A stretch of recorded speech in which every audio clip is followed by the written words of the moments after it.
Welcome back, everybody. It's another episode of Important Work. I'm your host, Chris Angell, and I'm here with our guest today and friend, Lyn Delmastro-Thomson. Hello, Hi. Lyn. Hi, thanks for having me here. Yes, absolutely. Well, we just got done with an intensive 6-week program and feel like I got to know you so much more through your content. And it was really fun just to watch the response that you got to your content. For sure. I wanted to talk to you about your new show. Called You Are Not Your Diagnosis, as well as all the important work that you're up to in the world. So let's start with just your background. How did you get to this conversation called You Are Not Your Diagnosis? And we can go from there. Sure. So that conversation came from my own journey with chronic illness. I was actually misdiagnosed with leukemia when I was 25 and went through a crazy experience of going from thinking I was just a healthy young woman in my mid-20s to having some pre-op blood work for some elective surgery showing something crazy alarming. Yeah, right. Then kind of going through 2 weeks of in hospitals and, more tests, more poking, more prodding. And ultimately the final decision or the diagnosis that one of the experts, or quote experts, I want to say, gave was a type of leukemia. Wow. So that was from the time you went in to the time. Why did you go in? Were you feeling sluggish, or was it just a normal thing, or what? It was just, I was having kind of an elective surgery. I was going to have a breast reduction surgery. And, so there was actually nothing physically wrong. I was just choosing to have surgery. Crazy. Yeah. And to go from that, the night before the surgery, surgeon calling and saying, hey, there's something that looks really weird in your blood work. And going, okay, freaking out about that and having them run the lab again, because of course they always want to just make sure that there's not some sort of weird lab error and they didn't swap your bloods with somebody else's blood or something. Yeah, exactly. So they're like, let's just rule that out, run over to the hospital. They'll run another sample and, that's a pullback of the curtain, right? To think about. It could be a false positive. It could be somebody else's blood work that came back as yours, Right. And it came back the same way. So the surgery got canceled. Okay. So that was, you went in and then what was 2 weeks later, you got the diagnosis of leukemia?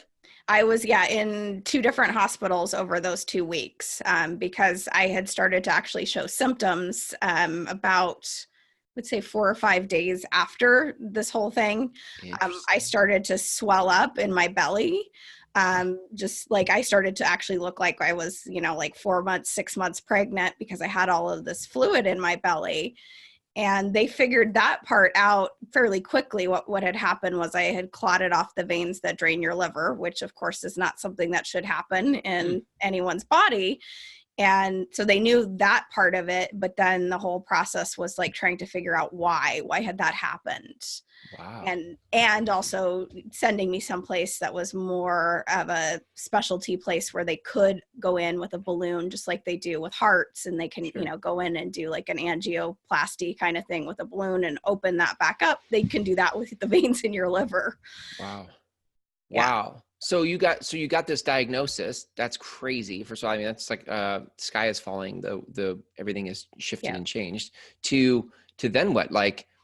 Were you just seeking all sorts of different second opinions, fourth opinions, 100th opinions? Were you for the first year or so, I was kind of operating under that assumption that was what I had. I was, being treated for that. A year.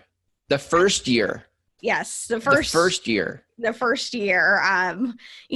because you think they made the right decision. I went to a place that was a major medical center in California. You think they're the experts. Who are you to say that what the doctor said isn't right? Right? You didn't go through 8 to 12 years of medical school and have seen all sorts of kinds of blood work. Who are you to say? Exactly. That was, in my mid-20s, that's what I thought. And, so kept going for the treatment, kept going to see the hematologist that was local, that was in charge of my follow-up. And I still didn't feel right in that whole time period. I still, like I would go for the hematology appointments probably monthly, I think was how frequently I would go. They would do labs and he would say, well, your lab results look really good.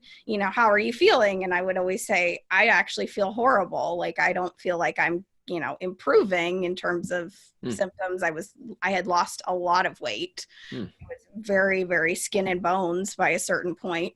And so I would say, I feel horrible. And the doctor would say, oh, well, you look great. I'll see you in a month. And I was like, how is that the appropriate response to someone saying right that they don't feel well?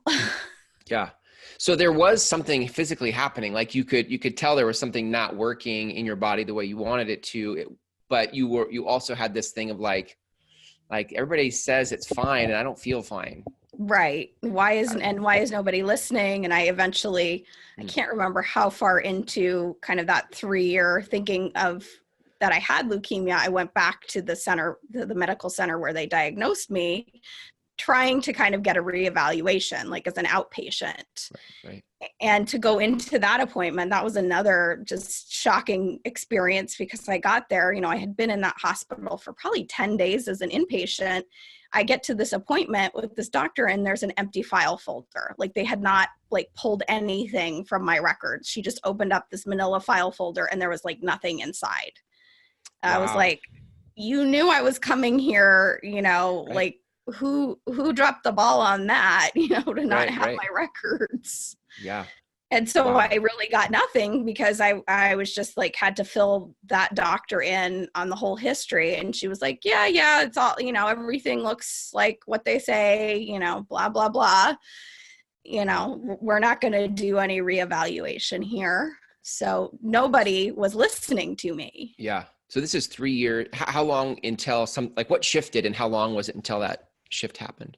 So it was 3 years that I was treated for that. I went from being in grad school and having a certain doctor because I had student health insurance, a certain primary doctor, to leaving graduate school, getting different health insurance through a job, and then saying to the new primary doctor, I don't want to see this hematologist, the one who would always say, well, you look great, whenever I would say I felt horrible. I was like, this does not feel right. Yeah, which is actually that's really important because there was this moment where you started to find your voice. You started to, in the past, it would have been where it was going along with it. Something doesn't feel right, but I guess I'll trust. I guess I'll just keep doing it. To something shifted in you where you were like, I need to say something. I need to use my voice for something. And I actually had been for a while trying to, but I was caught in the insurance web because my primary doctor, I kept saying, I want to see a different hematologist. And he kept saying, we went to medical school together. He's great. And I was like, I don't feel like he's great, but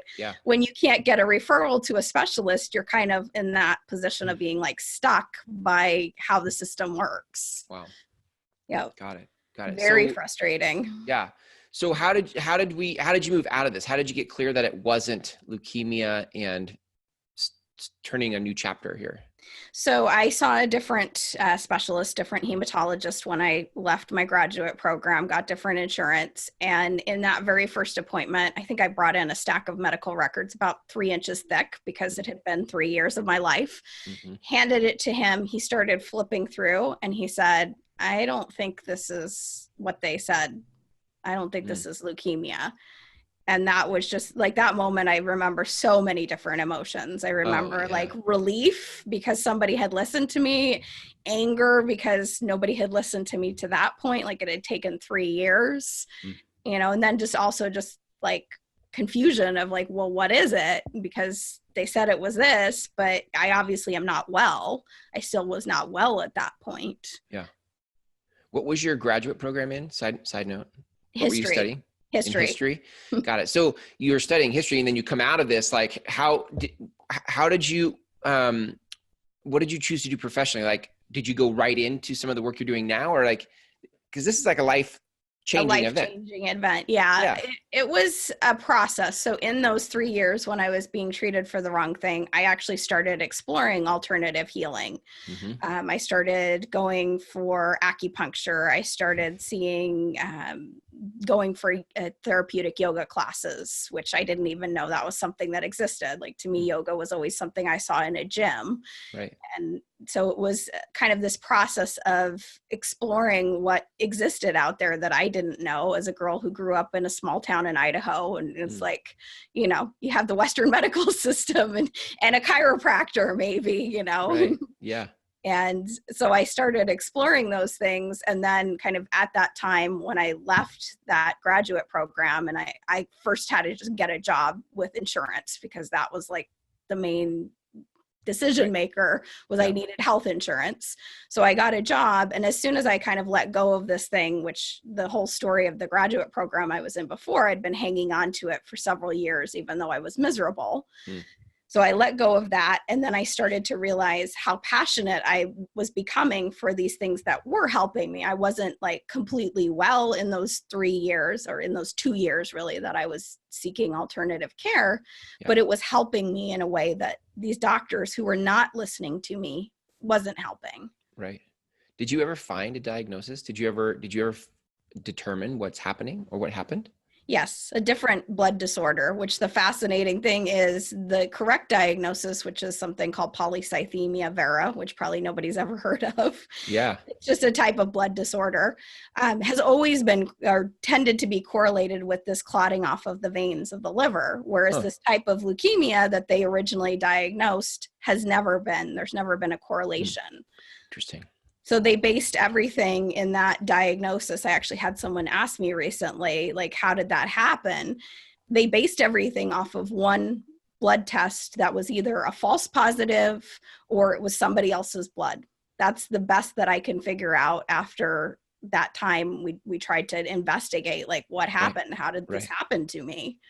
Crazy. That's so crazy. So bring me to the present day. What do you do now? What is your work in the world? What is your important work? So my work is all about helping primarily women with chronic illness. I work a lot with autoimmune conditions to go from that place of feeling really sick, feeling like that health condition just takes over their life because they're sick in bed. They just can't, live the life they want to live, to helping their bodies heal and they can actually reclaim the life that they want to live. Right. Yeah. How do you do that? Because there's a lot of people that have a lot of different ways, I would imagine, of doing that. What's your process? What do you do? My process is I'm trained in something called body talk, which is a particular type of healing modality. And kind of my, in a nutshell description is we're understanding the story behind the symptoms. So I always like to say our bodies can't talk to us in words, but our bodies can talk to us in the language of sensations, symptoms, pain, all of those noises that we get. Yep. And most of the time we just don't know how to understand what that is. Like it is intelligent communication, but for most of us, it's like a language that we don't really speak. And we've become conditioned to just be like, I'm just going to ignore that. Right. Totally. Yeah. I think that happens all the time. Or try to make it be quiet. Right. Play on top of it, like ignore it. Maybe if I ignore it, it'll go away. Or this is just how it is. I think that's probably another big one is like, this is just how it is. Like I'm getting older. Yes. And, you hear that from people too, in, their late 30s, their early 40s, and they're starting to say things like that. And then there's also kind of this, well, I've never been that age before, so I'm just assuming that that's what happens. You get achy, like people talk about older people being achy, and it's like, but you're 38. That's not like, you're not 70. Yeah. That's really good. What are some of the symptoms, some of the sayings, the phrases that people say when you meet them for the first time? Like this. Just a lot of times, like they're very frustrated because like they're not getting the answers from the doctors. So I'm really tired of the medical system. Like I don't want to take medications. I encounter a lot of people who would like their lives to be either with less medications or with no medications. Just that a lot of people have a belief that it is on some level possible for their health to improve, but they're like, I have no idea how to get there. Right. Yeah. And probably, I'm guessing they've tried a lot of things. Yes. Which maybe makes it worse. Like you try a lot of things and now I don't know what to try because I've tried it all. Yes, for sure. There's definitely kind of that feeling of overwhelm, because there are lots of things out there. There are so many alternatives that exist, but there's kind of that feeling of being lost in a sea of options of, well, do I try X or do I try Y, or do I try, three things at the same time? Right. What happens to the human spirit? Like what happened to you, or what have you seen in others? Like when you go try a bunch of stuff, nothing works, and you're like, I just don't even know anymore. I think you start to feel really broken, and that's another thing that I hear from people. It start to believe that there's actually something wrong with them, or that they're broken in some way. Like maybe they can't. Like they want to believe that it's possible to heal, but there's also a part of them that's like, but maybe that's only for somebody else. Like Yeah. maybe I'm the exception to the rule. Oh, I can only imagine. They've collected so much evidence over however many months or years that Yes. nothing works. So of course it must be me. I'm the common denominator. It must be me. Right. Wow. Like that works for, so and so, but I don't seem to see any relief from it.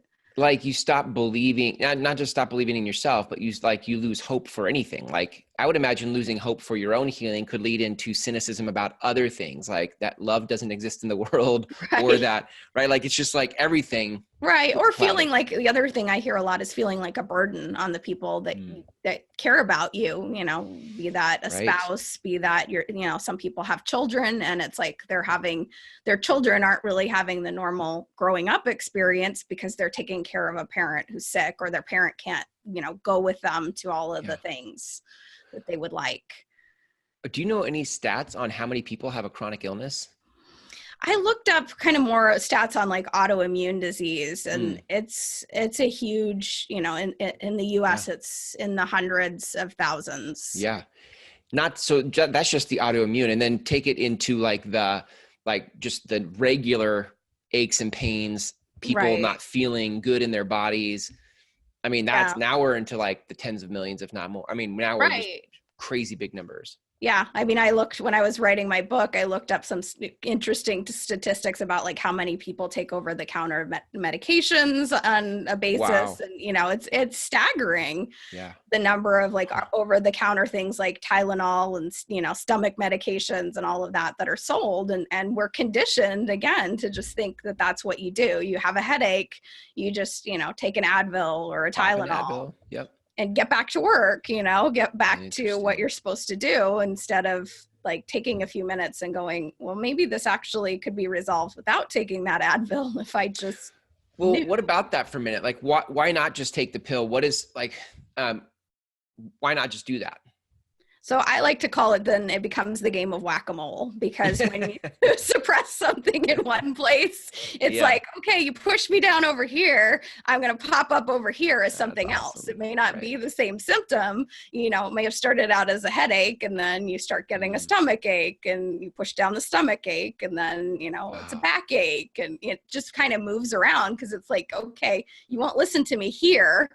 Right. How about if I come up over Interesting. here? So what's give me there's a principle at play here. There's a perspective. There's something happening. Like, what is that? Because other people would just say, well, my stomach is not my back and my back is not my head. Like like those are separate things, but you're sort of introducing a new thought. What's this? I Yeah. think it's that message. It's whatever our body is trying to get our attention with, which, I've said it's that Mm, language of sensation. That's the only way it can do it. If you can't hear the message in one spot, then it's kind of, it's like somebody's trying to get through to you with a message. Like if you think of that yeah. analogy, they can't get you on your cell phone, and maybe you still are one of the people who Mm, has a landline, so they start calling your landline. Or yeah. somebody finally knocks on your door and is like, are you okay? Right. This is deep because I feel like you're sort of saying like our body is a communication tool. Like, and is it our body that's trying to communicate through our body, or is it like our spirit, our higher self that's trying to communicate through our body? Like, I would say, it's more the higher self. I mean, some mm-hmm, people, will get that and want to go to that level. Some mm-hmm, people, when they come, they're just focused on their bodies. But ultimately, I think it's the part of us that knows yeah, what yeah, needs to happen. Like in my own experience, before I got really sick, I was having other symptoms of just like depression, anxiety, um, started getting migraine headaches again. And I viewed those, like looking back at it, as those were kind of the initial contact from my body, the initial messages. But I was like, no, I don't want to hear what you're saying.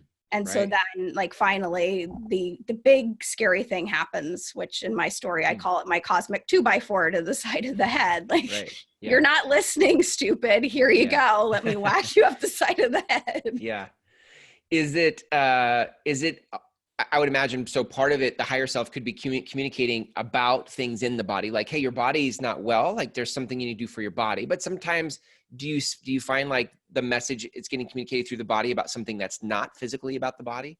Totally. Another one of my own stories, and this was actually how I found the modality of body talk, was I developed a pain in my left knee, and there was no physical trauma or injury to the knee. I didn't bang into anything, fall down, none of those kinds of things. And after months of trying to figure it out with kind of all the alternative things I already knew, I went and saw somebody who did something called body talk. And she basically helped me connect the dots that before the pain happened, like pretty much a week, I think, before, my parents had left to go back home. They had been with me for 2 weeks while my dad was kind of in a crisis. And I had been supporting them, trying to, seek a second opinion. And that was it was a very traumatic 2 weeks, but I didn't think of it that way. I just was like, oh, I got to get back to work. I own my own business. I've taken 2 weeks off basically to be there for my family. Now I got to get stuff done. And my body was calling me back through this pain to the fact that something really traumatic had happened. And I had not even taken a minute to sit with it and go, that was really, really hard and really traumatic. It's really interesting to think about our bodies as a communication device versus like this meat suit that has, muscles and bones and things that make us mobile, but beyond the mobility piece that it actually could communicate is a paradigm shift for me. Cool. I'm glad to shift some paradigms. I know, right? Yeah, that's crazy. So once you get in touch with, or maybe what's the point in getting in touch with the body this way? Like, if it's going to tell me to do things I don't want to do, then why do it in the first place?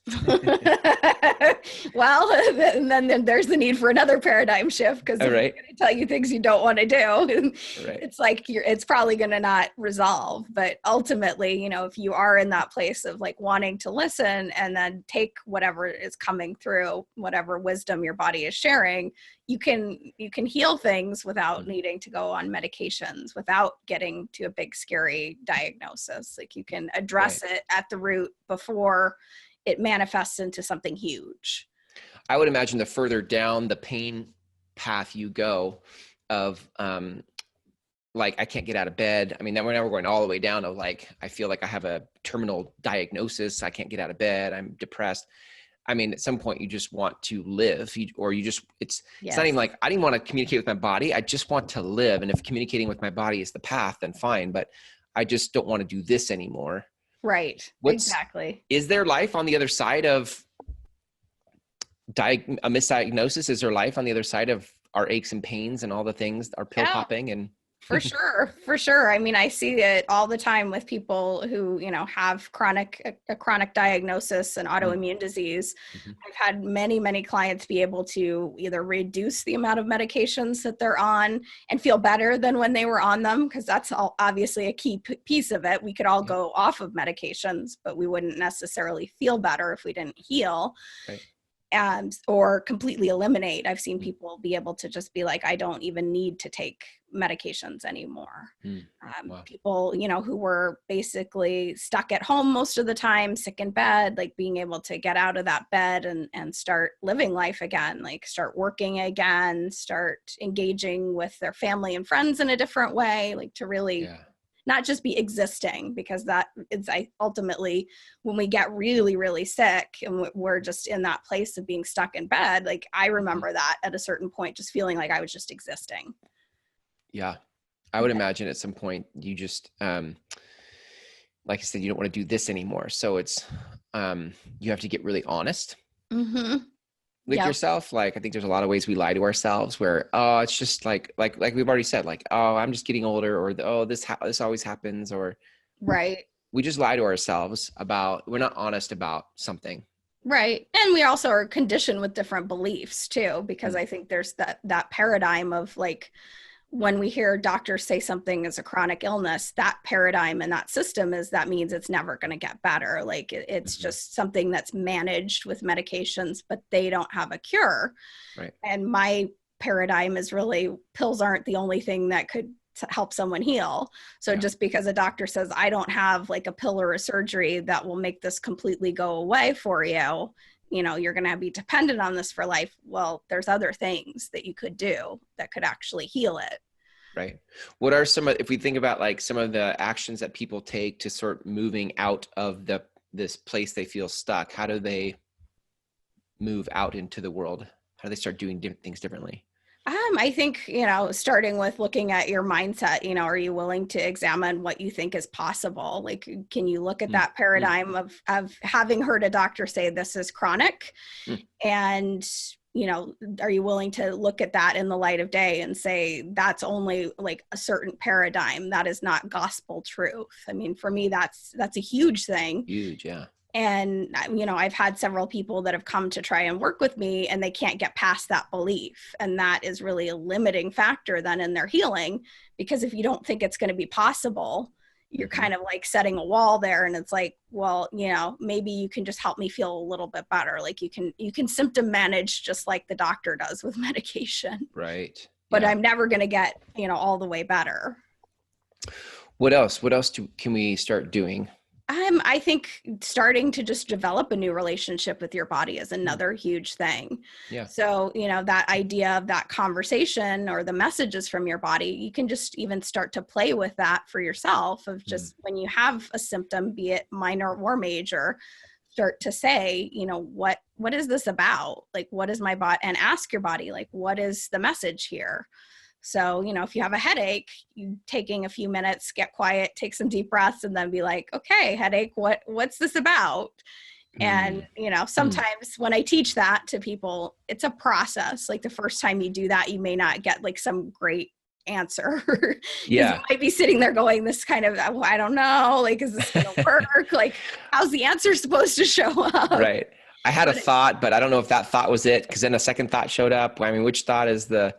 Right. And eventually, if you do it, it's kind of like building a new muscle. You know, you will start to discern, oh, yeah, that's how my intuition speaks to me. Because ultimately, it really is your intuition that's talking to you. And some people that's like pictures in their mind. My intuition is very much like I hear just words pop into my head. You know, like just there are words there. Some people just know something. It's like a deep sense of like, oh, that's what this is about. Like I just feel it in my bones. Yeah. That's what this is about. That's how it comes for me. Like it's not words per se. I don't see a word, but I have and it's not like I heard something. It's not auditory. It's not visual. It's like a knowing, it's like a whole picture in like one instant, right? It's like, but not a visual picture, just like I think this is what it is happening, you know? Right. But it's taken a long time of just being like I'd have those things in the past, like a thought like that. And then until I started thinking about those kinds of thoughts differently, as if like, oh, what if that was actually a message and not just like a random thought? Right.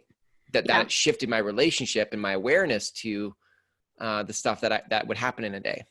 Exactly. It's kind of like, again, it's building that muscle of like learning to listen to your intuition, which most of us haven't been taught how to, right. You know, and I think most people think, you know, because we always hear people say, I see things, you know, like some people are very visual, but like, that's for me, not primarily how my intuition communicates with me. So for a long time, I thought, you know, I was not getting information because I didn't see any pictures. Right. Yeah.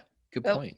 That's just not the sense that's the strongest for me in terms of a subtle sense and my intuition. Yeah, I love that. So this is the kind of work you do, right? Like do you coach people?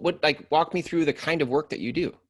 So it's a kind of a facilitated healing process. Yeah. So I work with people both in person and virtually. In person, someone would be lying fully clothed on my massage table. At a distance, people get to just relax in their beds and be comfortable. And then I'm intuitively tuning in to kind of the story, as I said, behind the symptoms. So what is it today that the body wants us to know to help shift whatever it is that they're coming in with, whatever symptoms, whatever illness, whatever complaint that they, would like to get rid of in their life. Yeah. What does the body need from us for that to happen? Is it better communication in areas? Is it releasing trauma from the body because our body stores trauma and holds on to it? Yeah. Wow. So you're facilitating these types of sessions and sort of working with the client to find the answers that the body is willing to share, like the body is sharing. Yes. Yeah. So it's like kind of me being quiet and then, intuition and kind of a structured intuition is what we call it. Cause we have a protocol chart that gives us like places to go instead of it's not just me sitting there and then like information just randomly comes. Right. It's like, okay, it's kind of in this container. It's about, something that had to do with a trauma, or it's about the fact that you have anger stored up in your gallbladder and we need to get rid of that. Got it. Wow. That's fascinating. So fascinating. Well, you said you have a book. What's the name of your book? It's the same as my podcast. It's You're Not Your Diagnosis. Nice. And you just released your podcast in the last couple of weeks here. Yes. Yes. You Are Not Your Diagnosis. And that's available on, I would imagine, the main podcast directories, Apple Podcasts. Yes. Yep. iTunes, Google Play. Okay. Perfect. Yeah. So good. And the name of your business is actually Heartfire Healing. Heartfire Healing. Got it. So good. Well, if people listening to this, Lyn, want to talk to you, they're like, everything you've described about my autoimmune disease or even my body and aches and pains that I feel, this really resonated with me. How do people reach out to you to learn more about what you do or to work with you? So the best way to find me is to go to my website, which is heartfirehealingllc.com. And from there, you can schedule a free consultation. There's lots of free resources you can check out. And there's the podcast is there as well if you want to take a listen. Yeah, definitely. I think that's a great way to stay connected to you if people are wanting to continue down this road and learning more about the kind of work you do. The podcast is a great place to connect as well. Lyn, thanks for being on the show today. Thank you for having me. I'm so glad we met months ago and that we got to work together in the Groundswell Method Intensive. Love that you have a show out in the world because I think this is really important work. So thanks for being here. And until next time, see ya. Do you have important work in the world? We can help you produce a show just like this one and get your message out in the world. Go to mygroundswell.com to connect with us now.